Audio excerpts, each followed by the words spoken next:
उदयपुर के महलों में राणा जी ने आपात सभा बुला रखी थी। सभा में बैठे हर सरदार के चेहरे पर चिंता की लकीरें साफ नजर आ रही थीं। आंखों में गहरे भाव नजर आ रहे थे। सबके हाव भाव देखकर ही लग रहा था कि किसी तगड़े दुश्मन के साथ युद्ध की रणनीति पर गंभीर विचार विमर्श हो रहा है। सभा में प्रधान की ओर देखते हुए राणा जी ने गंभीर होते हुए कहा, इन मराठों ने तो आए दिन हमला कर सिर दर्द कर रखा है।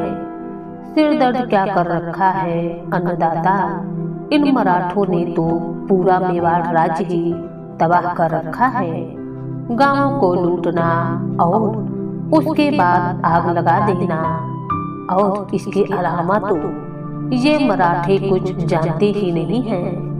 पास ही बैठे हुए एक सरदार ने चिंता व्यक्त करते हुए कहा, इन मराठों जैसी दुष्टता और धृष्टता तो बादशाही हमलों के समय मुसलमान भी नहीं करते थे, पर इन मराठों का उत्पात तो मानवता की सारी हदें ही पार कर रहा है। मुसलमान ढंग से लड़ते थे तो उनसे युद्ध करने में भी मजा आता था, पर ये मराठे तो लूटपाट और आगजनी का भाग खड़े होते हैं। एक और सरदार ने पहले सरदार की बात को आगे बढ़ाया। सभा में इसी तरह की बातें सुन राणा जी और गंभीर हो गए। उनकी गंभीरता उनके चेहरे पर साफ स्पष्ट नजर आ रही थी। मराठों की सेना मेवाड़ पर हमला कर लूटपाट व आगजनी करते हुए आगे बढ़ रही थी। मेवाड़ की जनता उनके उत्पात से बहुत आतंकित थी। उन्हीं से मुकाबला करने के लिए आज देर रात तक राणा जी मुकाबला करने के लिए रणनीति बना रहे थे और मराठों के खिलाफ युद्ध की तैयारियों में जुटे हुए थे। अपने खास खास सरदारों को बुलाकर उन्हें जिम्मेदारियां समझा रहे थे। तभी प्रधान जी ने पूरी परिस्थिति पर गौर करते हुए कहा, खजाना रुपयों से खाली है। मराठों के आतंक से प्रजा आतंकित है। मराठों की लूटपाट व आगजनी के चलते गांव के गांव खाली हो गए हैं और प्रजा पलायन करने में लगी हुई है। राजपूत भी अब पहले जैसे रहे नहीं, जो इन उत्पातियों को पलक झपकते मार भगा दे और ऐसे दुष्टों के हमले झेल सके। प्रधान के मुंह से ऐसी बात सुन पास ही बैठे एक राजपूत सरदार ने आवेश में भरकर कहा, पहले जैसे राजपूत अब क्यों नहीं हैं? कभी किसी संकट में पीछे हटे हैं तो बताएं।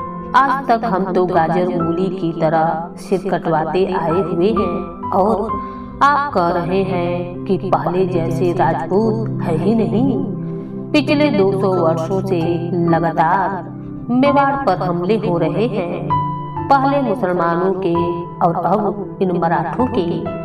रात दिन सतत चलने वाले युद्धों में भाग लेते लेते राजपूतों के घरों की हालत क्या हो गई है कभी देखा है?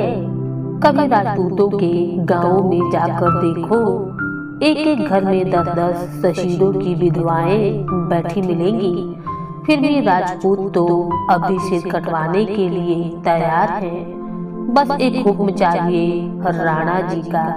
मराठा तो क्या खुद यमराज भी आ जाएंगे, तब भी मेवाड़ के राजपूत पीठ नहीं दिखावेंगे। ये सुनकर राणा जी बोले, राज पाने व बचाने के लिए गाजर मूली की तरह सिर कटवाने ही पड़ते हैं। इसीलिए तो कहा जाता है कि राज्य का स्वामी बनना आसान नहीं है। स्वराज्य बलिदान मांगता है और हम राजपूतों ने अपने बलिदान के बूते ही यह राज्य हासिल किया है। धरती उसी की होती है जो इसे खून से सींचने के लिए तैयार रहे। हमारे पूर्वजों ने मेवाड़ भूमि को अपने खून से सींचा है। इसकी स्वतंत्रता के लिए जंगल जंगल ठोकरें खाई हैं। मातृभूमि की रक्षा के लिए घास की रोटियां खाई हैं और अब ये लुटेरे इसकी असमत लूटने आ गए हैं, तो क्या हम आसानी से इसे लुट जाने दें? अपने पूर्वजों के बलिदान को यूं ही जाया करें? इसलिए बैठकर बहस करना छोड़ो और मराठों को जवाब देने की तैयारी करें। राणा की बात सुनकर सभा में चारों ओर चुप्पी छा गई। सबकी नजरों के आगे सामने आई युद्ध की विपत्ति का दृश्य घूम रहा था। मराठों से मुकाबले के लिए इतनी तोपें कहां से आएंगी? खजाना खाली है, फिर भी सेना के लिए खर्च का बंदोबस्त कैसे होगा? सेना कैसे संगठित की जाए? सेना का सेनापति कौन होगा? साथ ही इन्हीं बिंदुओं पर चर्चा भी होने लगी। आखिर चर्चा पूरी होने के बाद राणा जी ने अपने सभी सरदारों और जागीरदारों के नाम एक पत्र लिखकर उसकी प्रतिज्ञा अलग अलग घुड़सवारों को देकर तुरंत दौड़ने का आदेश दे दिया। पत्र में लिखा था, मेवाड़ राज्य पर उत्पाती मराठों ने आक्रमण किया है। उनका मुकाबला करने व उन्हें मार भगाने के लिए सभी सरदार व जागीरदार यह पत्र पहुंचते ही अपने सभी सैनिकों व अस्त्र शस्त्रों के साथ मेवाड़ की फौज में शामिल होने के लिए बिना कोई देरी किए जल्दी से जल्दी हाजिर हों। पत्र में राणा जी के दस्तखत के पास ही राणा द्वारा लिखा था, जो जागीरदार इस संकट की घड़ी में हाजिर नहीं होगा उसकी जागीर जब्त कर ली जाएगी। इस मामले में किसी भी तरह की कोई रियायत नहीं दी जाएगी और इस हुक्म की तामील न करना देशद्रोह व हरामखोरी माना जाएगा। राणा का एक सवार राणा का पत्र लेकर मेवाड़ की एक जागीर कोसी थल पहुंचा और जागीर के प्रधान के हाथ में पत्र दे दिया। प्रधान ने पत्र पढ़ा तो उनके चेहरे की हवाइयां उड़ गई। कोसी थल चुंडावत राजपूतों के वंश की एक छोटी सी जागीर थी और उस वक्त सबसे बुरी बात यह थी कि उस वक्त उस जागीर का वारिस एक छोटा सा बच्चा था। कोई 2 वर्ष पहले ही उस जागीर के जागीरदार ठाकुर एक युद्ध में शहीद हो गए थे और उनका छोटा सा इकलौता बेटा उस वक्त जागीर की गद्दी पर बैठा हुआ था। इसीलिए जागीर के प्रधान की हवाइयां उड़ रही थी। राणा जी का बुलावा आया है और गद्दी पर एक बालक है, वो कैसे युद्ध में जीतेगा? प्रधान के आगे एक बहुत बड़ा संकट आ गया। वह सोचने लगा, क्या इन मराठों को भी अभी हमला करना था? कहीं ईश्वर उनकी परीक्षा तो नहीं ले रहा है? प्रधान राणा का संदेश लेकर जनना महल के द्वार पर पहुंचा और जागीरदार की मां को आपात मुलाकात की अर्ज की। दासी के मुंह से प्रधान द्वारा आपात मुलाकात की बात सुनते ही माजी साहब के दिल की धड़कनें बढ़ गई। पता नहीं अचानक कोई मुसीबत तो नहीं आ गई? खैर, माजी साहब ने तुरंत प्रधान को बुलाया और पर्दे के पीछे खड़े होकर प्रधान का अभिवादन स्वीकार करते हुए पत्र प्राप्त किया। पत्र पढ़ते ही माजी साहब के मुंह से सिर्फ एक छोटा सा वाक्य ही निकला, हे ईश्वर, अब क्या होगा? और वे प्रधान से बोली, अब क्या करें? आप ही कोई सलाह दें। जागीर के ठाकुर साहब तो आज सिर्फ 2 ही वर्ष के बच्चे हैं। उन्हें राणा जी की चाकरी में युद्ध के लिए कैसे ले जाया जाए? तभी माजी के बेटे ने आकर माजी साहब की अंगुली पकड़ ली। माजी ने बेटे का मासूम चेहरा देखा तो उनके हृदय ममता से भर गए। मासूम बेटे की नजर से नजर मिलते ही माजी के हृदय में उसके लिए, उसकी जागीर के लिए दुख उमड़ पड़ा। राणा जी द्वारा पत्र में लिखे आखिरी वाक्य माजी साहब की नजरों के आगे घूमने लगे। हुक्म की तामील नहीं की गई तो जागीर जब्त कर ली जाएगी, देशद्रोह व हरामखोरी समझा जाएगा, आदि आदि। पत्र के आखिरी वाक्यों ने माजी के मन में ढेरों विचारों का सैलाब उठा दिया। जागीर जब्त हो जाएगी, देशद्रोह व हरामखोरी समझा जाएगा, मेरा बेटा अपने पूर्वजों के राज्य से बाहर बेदखल हो जाएगा, और ऐसा हुआ तो उनकी समाज में कौन इज्जत करेगा।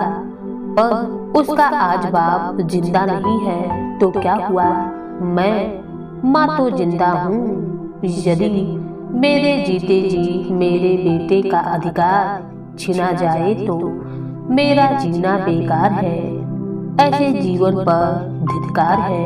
और फिर मैं तो ऐसी तो नहीं जो अपने पूर्वजों के वंश पर कायरता का दाग लगने दूं, उस वंश पर जिसने कई पीढ़ियों से बलिदान देकर इस भूमि को पाया है।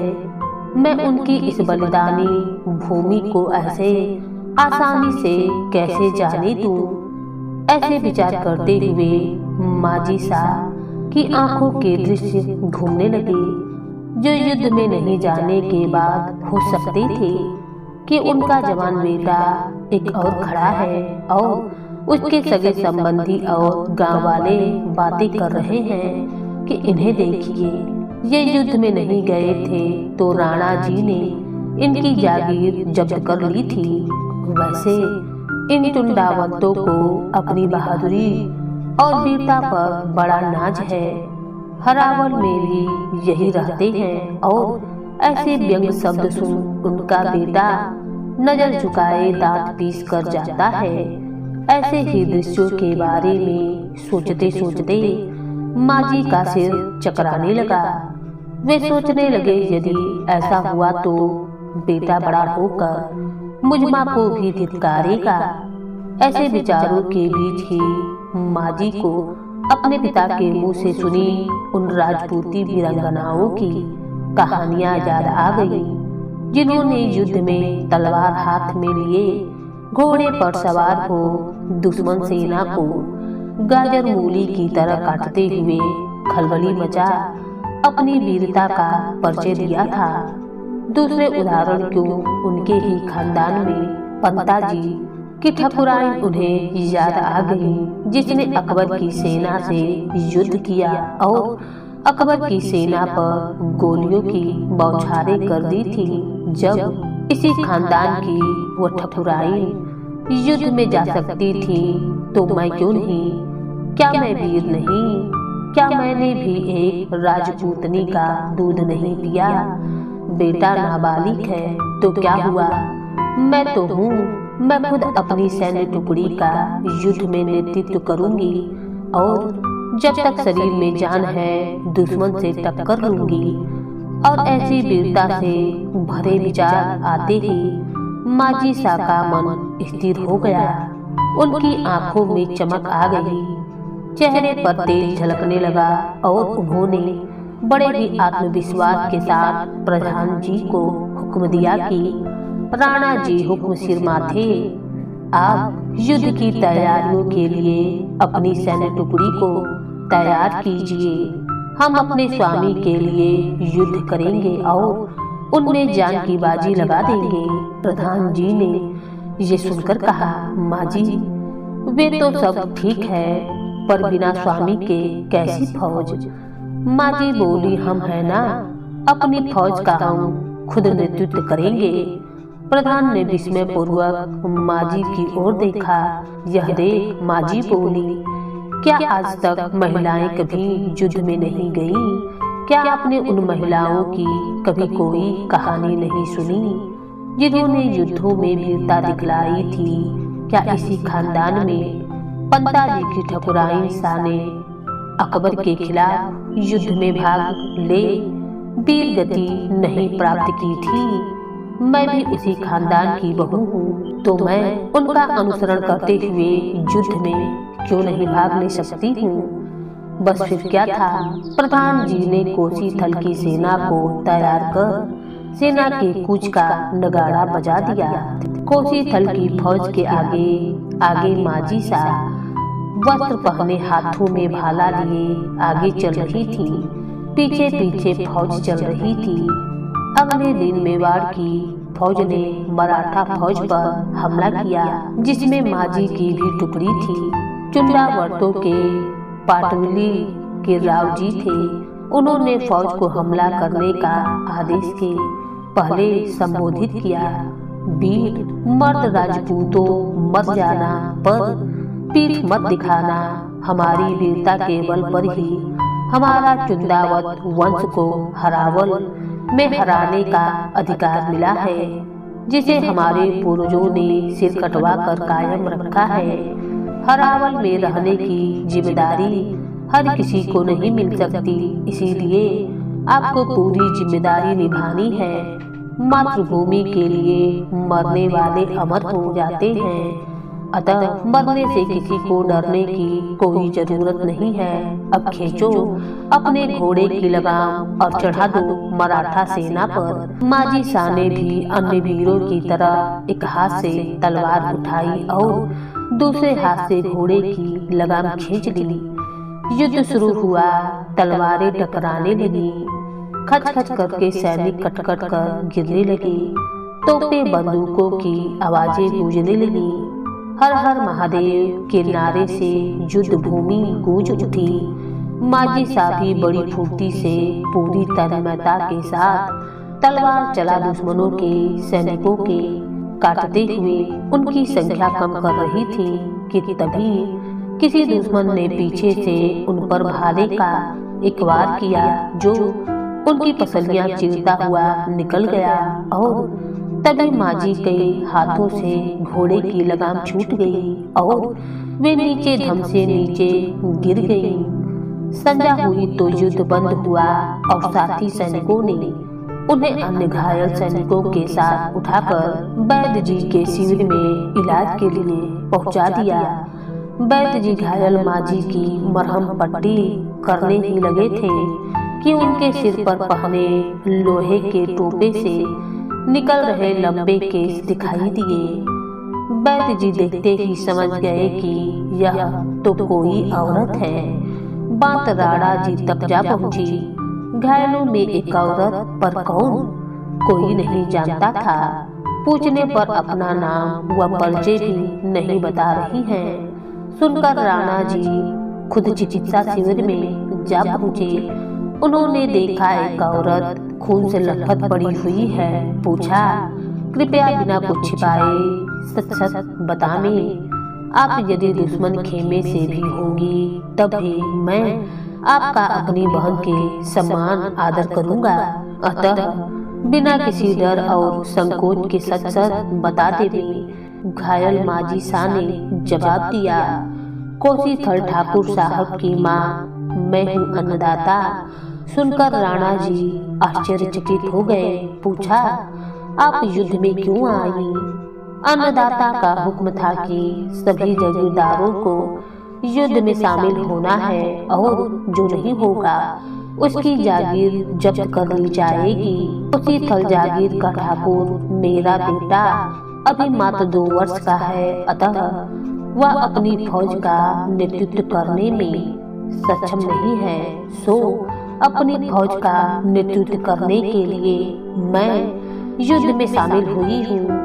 यदि अपनी फौज के साथ मैं हाजिर नहीं होती तो मेरे बेटे पर देशद्रोह व हरामखोरी का आरोप लगता और उसकी जागीर भी जब्त होती। मांझी शाह के वचन सुनकर राणा जी के मन में उठे करुणा व अपने ऐसे सामंतों पर गर्व के लिए आंखों में आंसू झलक आए। खुशी से गदगद हो राणा बोले, धन्य है आप जैसी मातृभक्ति मेवाड़ की। आज वर्षों से जो आन बान बची हुई है वह आप जैसी देवियों के प्रताप से ही बची हुई है। आप जैसी देवियों ने ही मेवाड़ का सिर ऊंचा कर रखा हुआ है। जब तक आप जैसी देवी माताएं इस मेवाड़ भूमि पर रहेंगी तब तक कोई माई का लाल मेवाड़ का सिर नहीं झुका सकता है। मैं आपकी वीरता, साहस और देशभक्ति को नमन करते हुए इसे इज्जत देने के लिए अपनी ओर से कुछ पारितोषिक देना चाहता हूँ। यदि आपकी इजाजत हो तो सो अपनी इच्छा बताएं कि आपको ऐसा क्या दिया जाए जो आपकी इस वीरता के लायक हो। माँ जी सा सोच में पड़ गई। आखिर मांगे भी तो क्या मांगे। आखिर वे बोली, अन्नदाता यदि कुछ देना ही है तो कुछ ऐसा दे जिससे मेरे बेटे कहीं बैठे तो सिर ऊंचा करके बैठे। राणा जी बोले, आपको हुंकार की कलगी बख्शी जाती है, जिसे आपका बेटा ही नहीं उसकी पीढ़ियां भी इस हुंकार की कलगी को पहनकर अपना सिर ऊंचा कर आपकी वीरता को याद करेंगे। इसके बाद राणा जी ने उनको हुंकार की कलगी से नवाजा। अगले दिन सेना ने फिर चढ़ाई की और मेवाड़ की जीत हुई।